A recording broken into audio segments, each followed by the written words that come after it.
Hello aspirants, उम्मीद है कि आप सब लोग बहुत अच्छे होंगे। और आप सब लोगों को पता है कि हम डेली बेसिस पे कोशिश कर रहे हैं कि हम एमसीक्यू सॉल्व करें।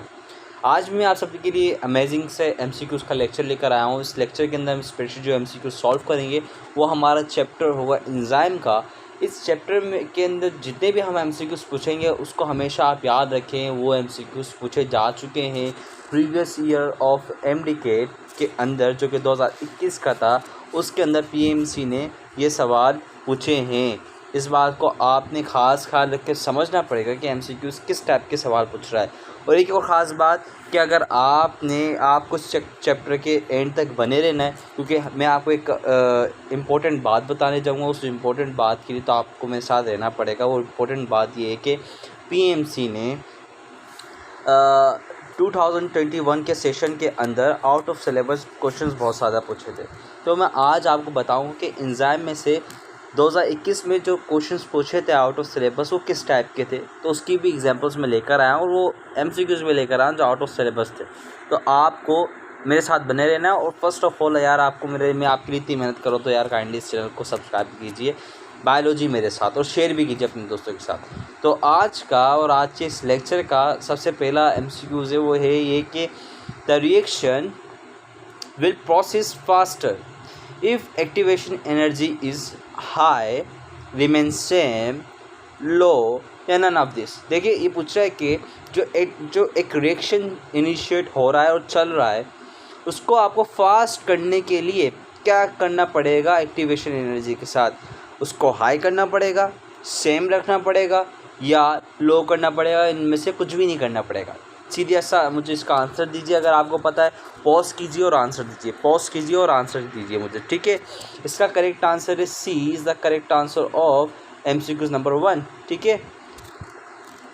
अब इसी तरीके से हमारा नेक्स्ट एमसीक्यूज़ हमारे से पूछता है the energy required to start reaction is called. बोला कि एक एनर्जी जो रिक्वायर्ड होती है एंजाइम को क्या करने के लिए, एक रिएक्शन को स्टार्ट करने के लिए, तो उस एनर्जी को हम क्या बोलते हैं? स्टार्टअप एनर्जी बोलते हैं, इनिशियल एनर्जी बोलते हैं, एक्टिवेशन एनर्जी बोलते हैं। और लास्ट ऑप्शन है पॉइंट एनर्जी। जल्दी से इसका भी आंसर चाहिए कि इस एनर्जी को हम क्या बोलते हैं। एमसीक्यूज़ नंबर 2 का आंसर है भाई मैं बता देता हूँ। अगर आपको इसका आंसर पता है तो आप कमेंट में कर दे। इसका करेक्ट आंसर है एक्टिवेशन एनर्जी। वो एनर्जी जो रिक्वायर्ड होती है एंजाइम को एक प्रोसेस या एक रिएक्शन को इनिशिएट करवाने के लिए, ठीक है। इसी तरीके से अगला एमसीक्यू जो कि एमसीक्यूज़ नंबर 3 है, वो कुछ कहता है कि भाई an enzyme which requires a biological change in order to become active is called. बोला कि एक एंजाइम होता है जिसको रिक्वायर होता है एक biological change in order to become active. यानी कि वो चाहता है कि जब वो एक्टिव होगा, क्या होगा? एक्टिव होने के लिए उसको क्या चाहिए? एक बायोलॉजिकल चेंज चाहिए। जैसे कि उसकी एग्जांपल हमारे पास आती है, भाई आपने डाइजेस्टिव सिस्टम के अंदर इस एंजाइम को लाजमी पढ़ा होगा और वो एंजाइम बड़ा मशहूर है। उस एंजाइम का नाम है, भाई अगर आपको पता जल्दी से पोस्ट करके इसका आंसर दीजिए मुझे। आपको जल्दी से इसका आंसर देना चाहिए मेरे ख्याल से।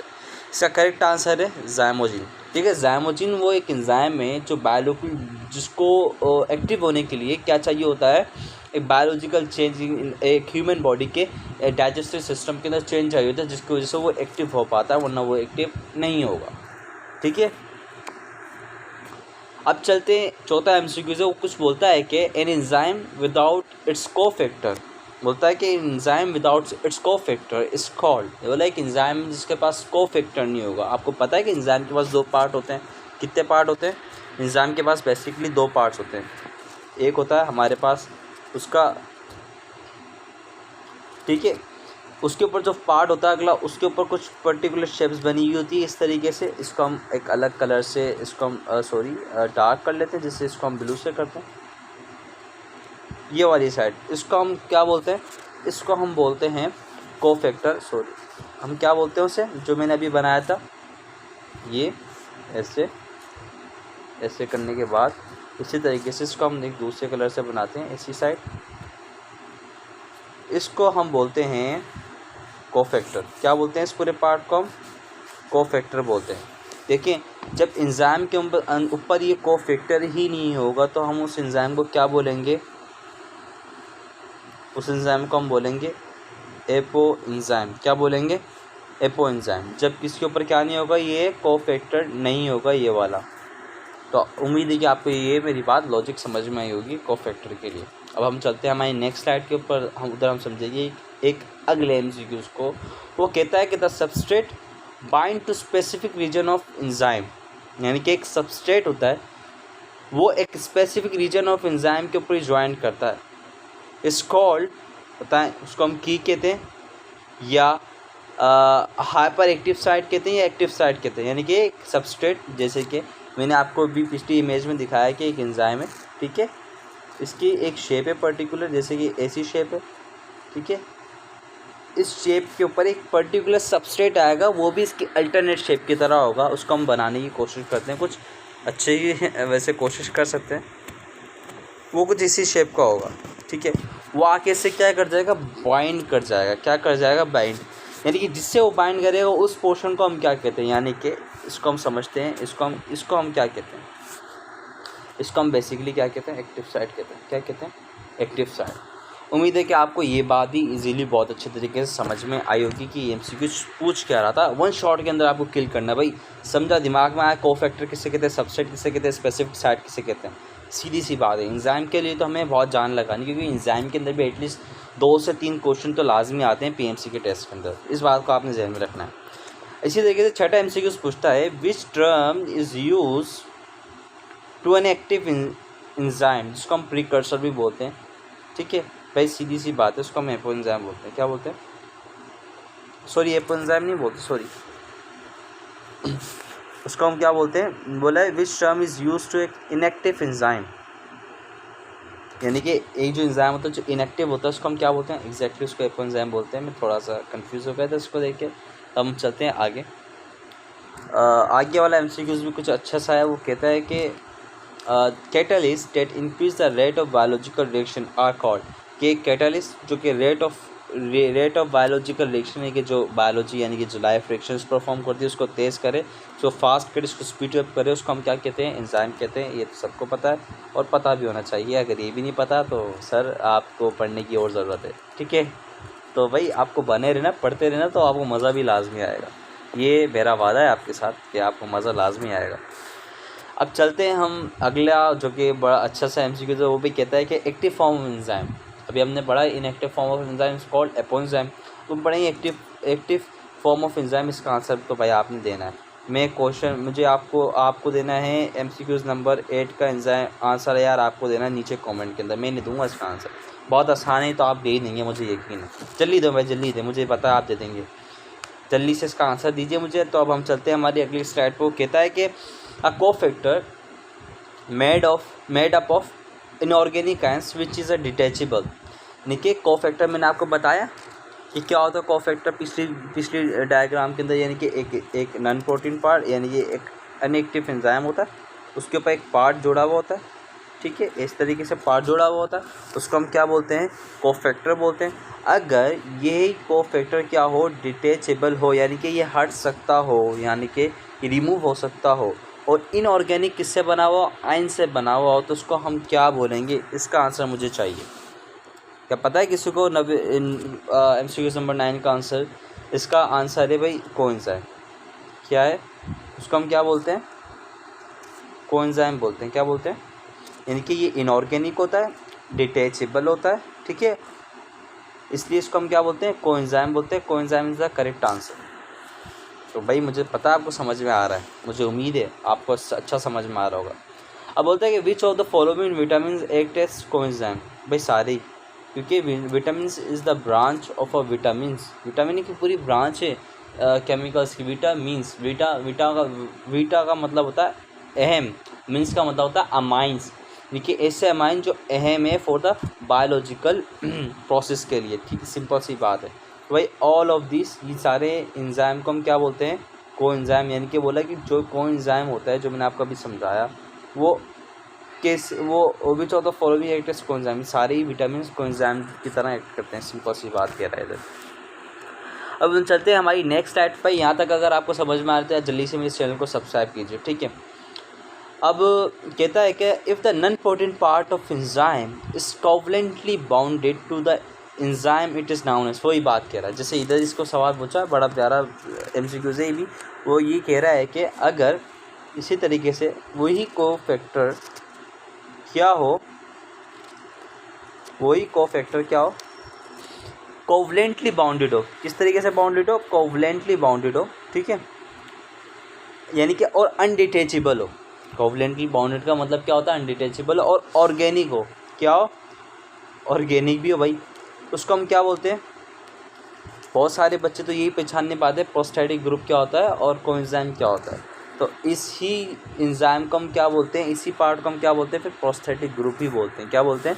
Prostatic group. इसको कोएंजाइम नहीं बोलते, यानी कि नॉन प्रोटीन हो लेकिन ऑर्गेनिक हो, ठीक है, ऑफ एंजाइम कोवलेंटेड बाउंडेड हो एंजाइम से, तो उसको हम क्या बोलेंगे? उस पार्ट को प्रोस्टैटिक ग्रुप बोलते हैं या प्रोस्टैटिक पार्ट भी बोलते हैं कुछ बुकों के अंदर। अब हम चलते हैं, enzyme react with substrate to form product is a correct answer. इसी करेक्ट की क्या है? इसी करेक्ट किया हमारे पास बी ए, इसका करेक्ट आंसर है, ठीक है। अगर आपको इसी MCQs के PDF चाहिए किसी को भेजने के लिए, तो मैं इसका लिंक इस डिस्क्रिप्शन के अंदर दे दूँगा, तो आप इसको डाउनलोड कर सकते हैं, ठीक है। सिंपल सी बात है इसका PDF, तो आपको इसके हवाले से कुछ परेशान होने की ज़रूरत नहीं है। अब हम चलते हैं कि बोलता है द स्पेसिफिसिटी ऑफ एंजाइम। क्या बोल रहा है?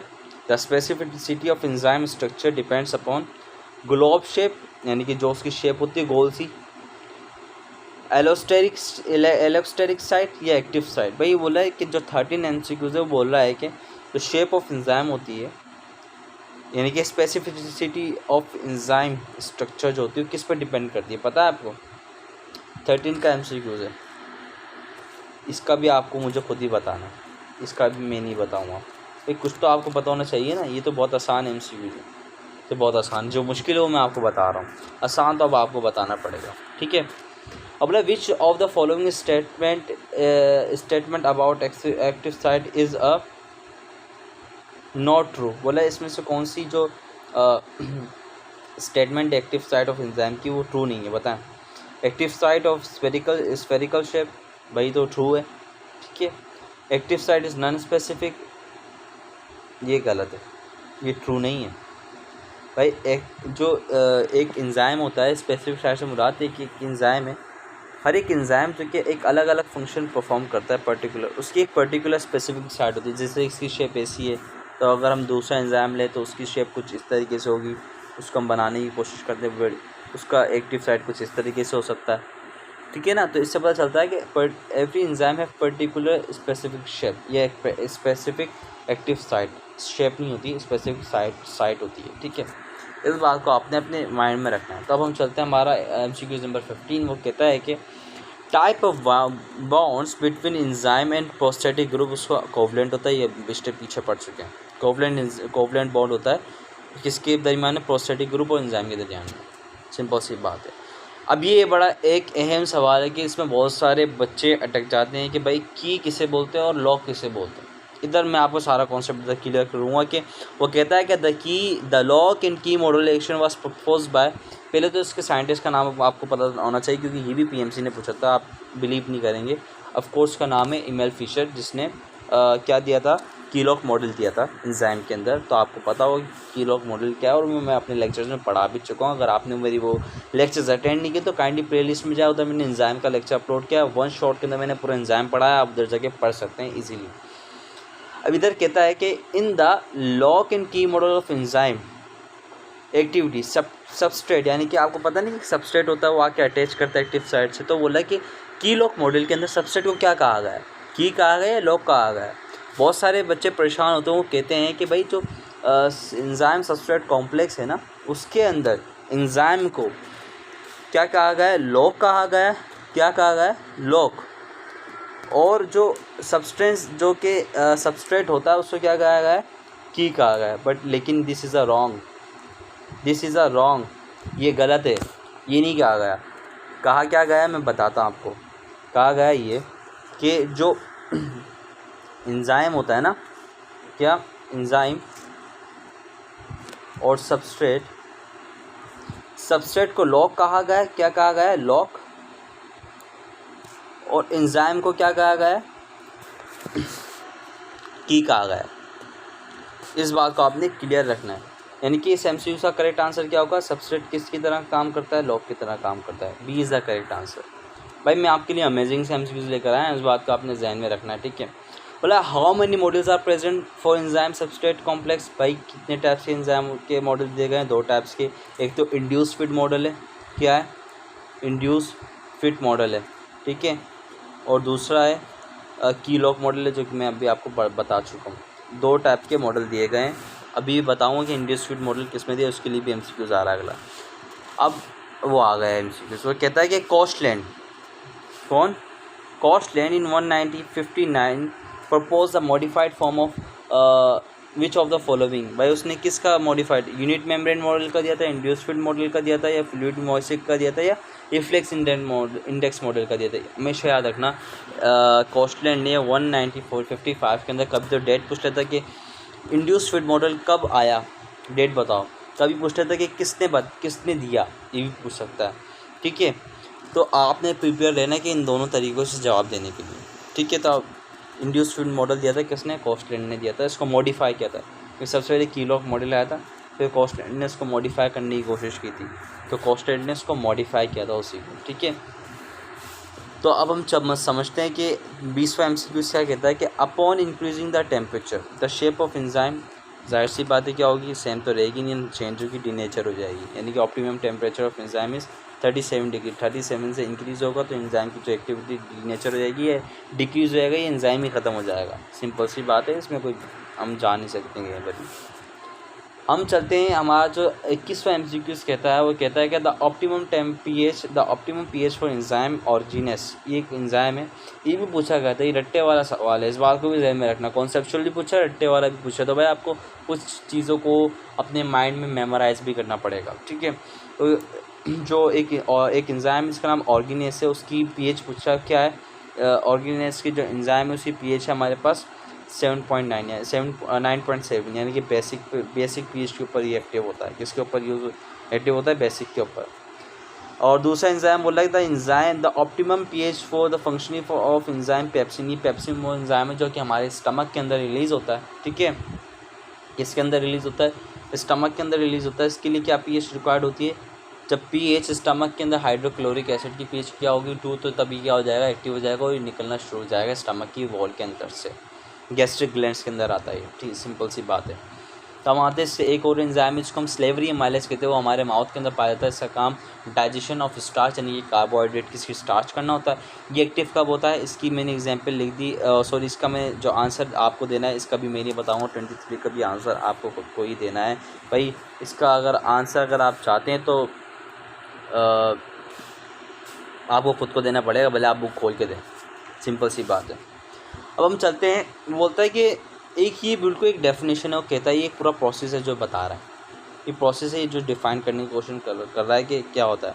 Like if we add more substrate to already occurring enzymatic reaction and it has no effect on the rate of reaction the process is called. बोला कि अगर हम क्या कर रहे हैं, एक पहले से एंजाइम का रिएक्शन चल रहा है, वो एंजाइम सारे सेटिस्फाई हैं, उनके पास सबस्ट्रेट है और वो अपना काम कर रहे हैं, अगर हम उसी रिएक्शन के दौरान और सबस्ट्रेट ऐड कर दें और उस सबस्ट्रेट को ऐड करने के बाद उसके रेट ऑफ रिएक्शन में भी कोई फ़र्क नहीं पड़े, वो ऐसे का ऐसा ही चलता रहे, तो इस प्रोसेस को हम क्या कहेंगे, ये कह ये रहा है, ठीक है। इसका मतलब क्या हुआ, इस प्रोसेस को क्या कहेंगे, डीनेचरिंग कहेंगे, डिकम्पोजिशन कहेंगे, या सेचुरेशन कहेंगे, या इनिबिशन। सिंपल सी बात है, सेचुरेशन कहेंगे, क्योंकि रेट ऑफ रिएक्शन के ऊपर कुछ भी फ़र्क नहीं पड़ रहा और सबसे इम्पोर्टेंट काम क्या होता है, एंजाइम का रेट ऑफ रिएक्शन को मेंटेन करना या कम करना, ठीक है। सिंपल सी बात है, सेचुरेट रहता है। भले आप सबस्ट्रेट की क्या करते हैं, मिकदार ज़्यादा करते हैं, लेकिन इसके अंदर भी टाइप एक जगह पे एक्सेप्शन आ जाती है, वो फिर मैं एक्सेप्शन फिर कभी डिस्कस करूँगा, हमारे टॉपिक का हिस्सा नहीं है। अब 25 MCQs कहता है कि the enzyme substrate complex is form in which of the following. जाहिर सी बात है बाइंडिंग साइट में पे बनता है बाइंडिंग साइट, वहाँ जहाँ पे एक्टिव साइट और सबस्ट्रेट आके बाइंड करते हैं उसको बाइंडिंग साइट बोलते हैं। और वहीं पर ही जाके क्या बनता है हमारे पास एंजाइम सबस्ट्रेट कॉम्प्लेक्स, यानी कि enzyme plus substrate is called enzyme substrate complex. क्या बोलते हैं उसे हम? Enzyme substrate complex. The which of the following best describe competitive inhibitors.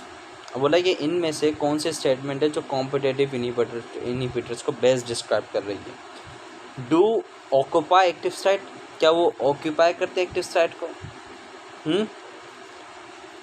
Competitive inhibitors की बात करते हैं, नहीं।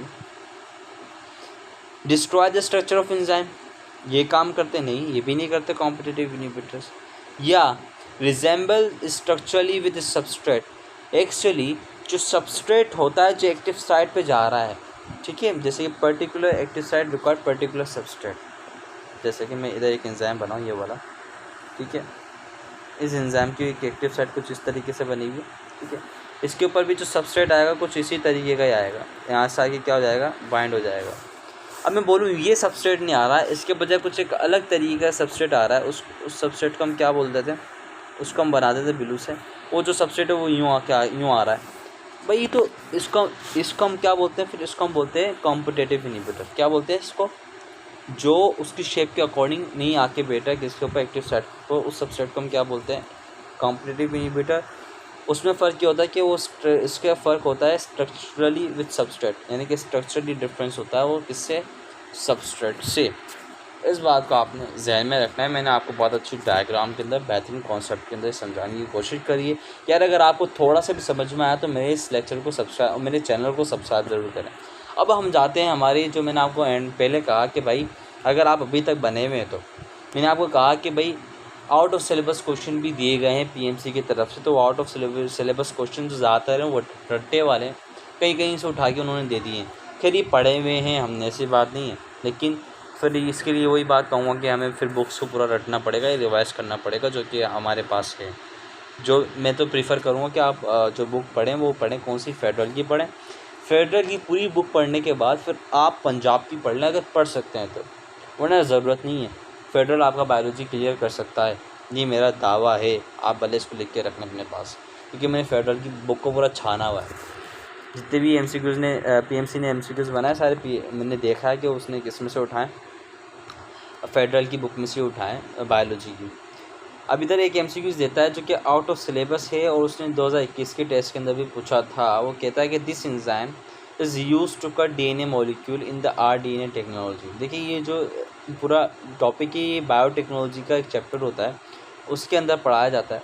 उसमें से इन्होंने एक पूरा टॉपिक ले लिया, ये जो आउट ऑफ सिलेबस टॉपिक था। बोला कि वैसा कौन सा एंजाइम है जो एक आरडीएनए टेक्नोलॉजी के अंदर, यानी कि आरडीएनए से मतलब होता है रिकॉम्बिनेंट डीएनए टेक्नोलॉजी। क्या होती है? Recombinant DNA technology. कौन सा एंजाइम होता है जो कट करता है डीएनए के मॉलिक्यूल को? वो होता है हमारे पास रिस्ट्रिक्शन एंजाइम। मेरे ख्याल से पढ़ा हुआ होगा ये आपने। रिस्ट्रिक्शन एंजाइम का काम होता है क्या? Cut off DNA molecule. हम चलते हैं जो कि बोलता है कि 29th वाला एमसीक्यूज़ बोलता है कि 29वां, वो कहता है कि antibodies can be digest by using which type of following enzyme? Lipase नहीं, अमाइलेस नहीं, पॉलीमरेज बिल्कुल भी नहीं। प्रोटीएस है वो एंजाइम होता है जो क्या करता है? एंटीबॉडीज़ को डाइजेस्ट करता है। क्या करता है?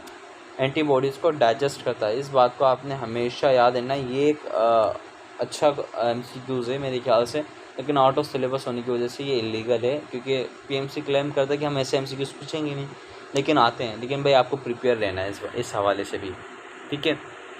अब वो कहता है कि रिस्ट्रिक्शन एंडोन्यूक्लियोसिस इज़ फाउंड इन, ये भी एक एंजाइम है। क्या है? फाउंड है। ये भी एंजाइम किस में पाया जाता है? ये पाया जाता है बैक्टीरिया के अंदर। सिंपल सी बात, ठीक है, ये भी आपने याद रखना है। एक और एंजाइम होता है विच हेल्प्स, एक एंजाइम जिसको हम लाइगेज बोलते हैं, मतलब ये हेल्प किस रिएक्शन के अंदर करता है? स्प्लिटिंग ऑफ टू मॉलिक्यूल्स के अंदर करता है? नहीं भाई। ऑक्सीडेशन ऑफ मॉलिक्यूल के अंदर करता है? बिल्कुल भी नहीं, दूर दूर तक नहीं करता। ज्वाइनिंग ऑफ टू मॉलिक्यूल करता है। और ये एंजाइम भी किस में काम में आता है? रिकॉम्बिनेंट डीएनए टेक्नोलॉजी के अंदर में ही काम में आता है, क्योंकि जब हम एक डीएनए का मॉलिक्यूल कट करते हैं तो फिर हमें दूसरा डीएनए का मॉलिक्यूल लगाना पड़ता है। ये जेनेटिकल इंजीनियरिंग के अंदर ही आता है। अगर आपने टेक्नोलॉजी का चैप्टर पढ़ा है तो आपको पता होगा। खैर हमारा टॉपिक नहीं है, हम नहीं पढ़ेंगे उसे।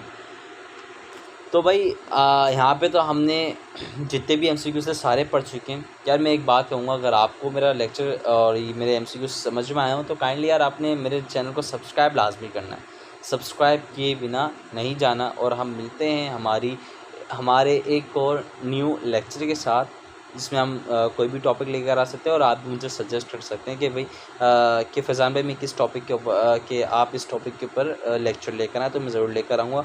मिलते हैं अगली न्यू वीडियो के साथ। अपना ख्याल रखें और पढ़ते रहें। अल्लाह हाफ़िज़।